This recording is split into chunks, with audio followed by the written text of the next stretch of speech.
first, tell me, why do you want to be governor of the state of Ohio? Well, look, I've been the mayor of Dayton for 8 years. It's a city much like Toledo, and I feel like, we deserve better in our communities. We have great local leaders fighting hard to make our communities better, but we've had 3 decades of Republican one-party rule that's really more about self-interest of themselves rather than what's best for my city or yours. And so I think Ohio deserves better than that, and I think most people around the state agree with that.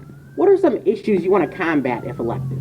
Well, certainly I want to make sure that no matter where you live, no matter what zip code you're in Ohio, whether it's like the rural hills of southern Ohio or up here on the lake, that one good job is enough, right?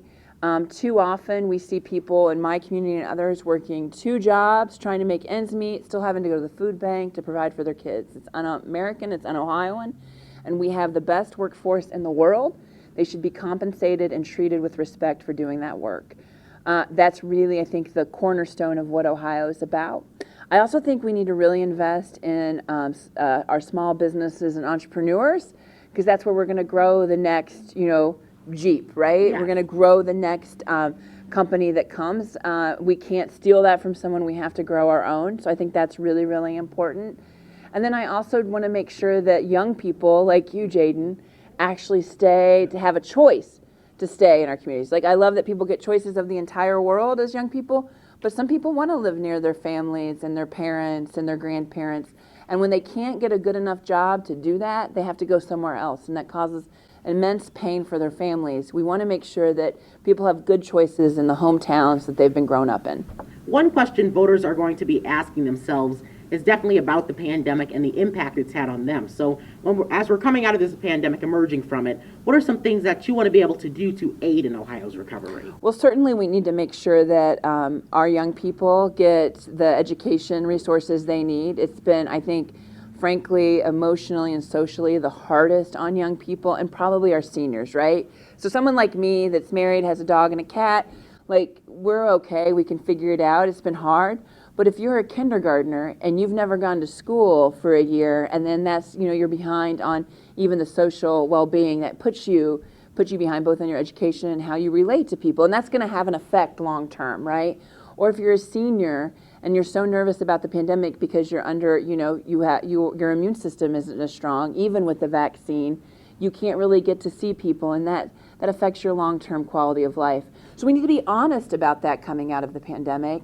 We need to make sure that we have real strong community support, that we, encourage communities to come together safely and support each other as we're coming out of this. This is very similar, I think, and people have compared it to when in 1918, over 100 years ago, where we had the, influenza come in. What happened after that period? It was the roaring 20s of wildness, right?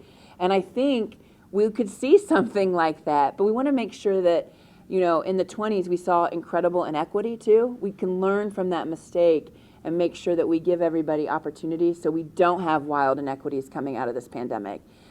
Because we know that already exists in our state. We need to make sure that we're providing so people can have a fair shot no matter where they live. It's good you bring up that learning loss that was lost during the pandemic, or the learning loss during the pandemic. But what is the importance of early childhood education? Because it's something that's big here in the state of Ohio, and it's important. Right. So, in Dayton, we passed high-quality preschool for every 4-year-old back in 2016. And it's been so successful that this summer we added every 3-year-old as well. And, we're hoping that the Build Back Better plan passes, because they're calling for universal preschool everywhere. I think one of the big issues around both childcare and making sure kids are ready for kindergarten, we can close achievement gaps by really investing in our 3- and 4-year-olds, but also we're investing in people's family when we do that, right? Because most mom and dads both work, and what we've seen at the pandemic is that mostly moms have said, look, this isn't working out for me. The cost of childcare is so expensive, it doesn't make any sense for me to work, and so women have opted out of the workforce because they really don't have a choice. So, getting investment in childcare as a community, as a state, and getting preschool to happen for, every kid as a twofer, right? It helps kids get ready for kindergarten, but it also gives families choices on what they can do and how particularly women, frankly, are doing most of the childcare. Some men how the decisions they can make in their family to, reach their potential as well. So it's a family issue for sure. That major bipartisan infrastructure bill was passed this year, and it's going to have a significant impact, on states across the country, Ohio in particular. So what do you look forward to seeing happen with those new federal dollars? Yeah, so I'm really excited. I don't know if you saw, Jaden, I'm the president of the United States Conference of Mayors, and so I actually got to stand next to Vice President Harris as President Biden signed the bill. So it was great to get to witness that, because mayors across the country, like Mayor Wade and others, we've done that work to really push for this infrastructure package. I think it'll be really exciting for things that, there's a couple of things that I don't say are fancy, but typical, like roads and bridges, right? In my community, the biggest thing people want is to have roads fixed faster. So that will definitely happen on this bill. Then it'll do other things too, like make sure that we have broadband in both our urban and rural communities. We have challenges getting broadband to those places, so that's key. And then there's the stuff underground that people don't think about unless they turn on their tap and nothing comes out. Making sure our water's clean, that we get the lead out of pipes, and in all cities. That kind of work is really important too. So, infrastructure is a big word that really breaks down to let's get around to make sure we can get to jobs and make sure we have the resources we need to provide for our families. Every time we have state dollars come out for different programs, whether that's for infrastructure or for other types of programming across the state, it seems those dollars, when it comes to Toledo, it's like Toledo is kind of left out a lot of the time. So how will you ensure a city like Toledo is included? Well, look, I come from Dayton, so I feel the same way, right? We are cities that are forgotten and ignored by the state and the federal government over and over again.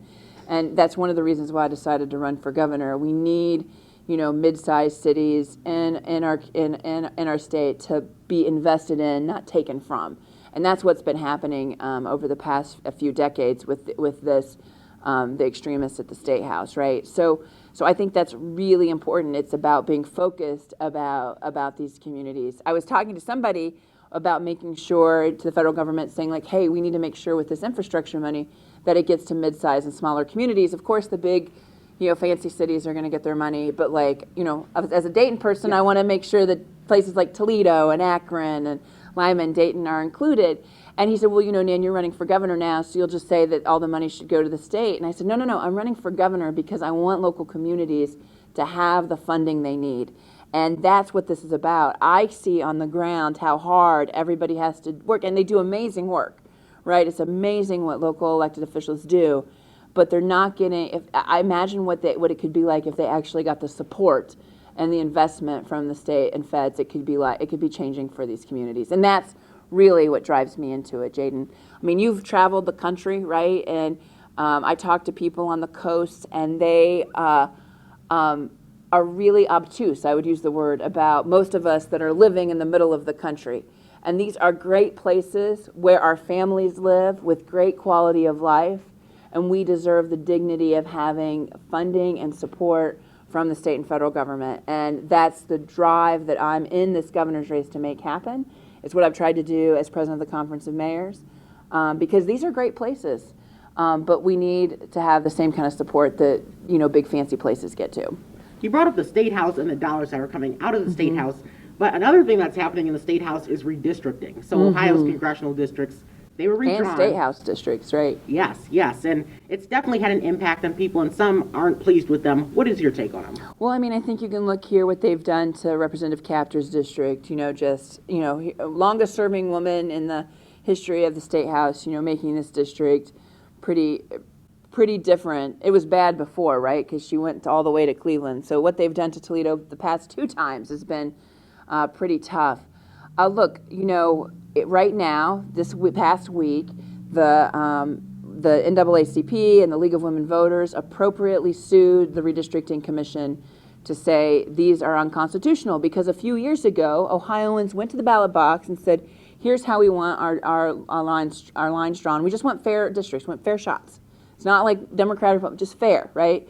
And that really helps the moderation of our state, which is a pretty moderate state, frankly.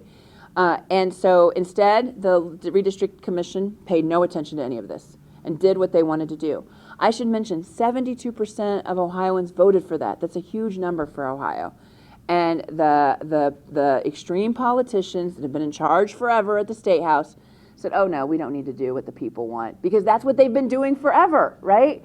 And so we need to make sure, we're hoping that the Supreme Court is the last stop for us in the Ohio Supreme Court to make sure that this really gives us fair districts, ones that, people can have a discourse of ideas in the general election and makes our communities better and stronger and puts the focus instead of on self-interest and self-dealing, like we've seen at the State House, puts the focus on our communities and what our kids and families need in Ohio.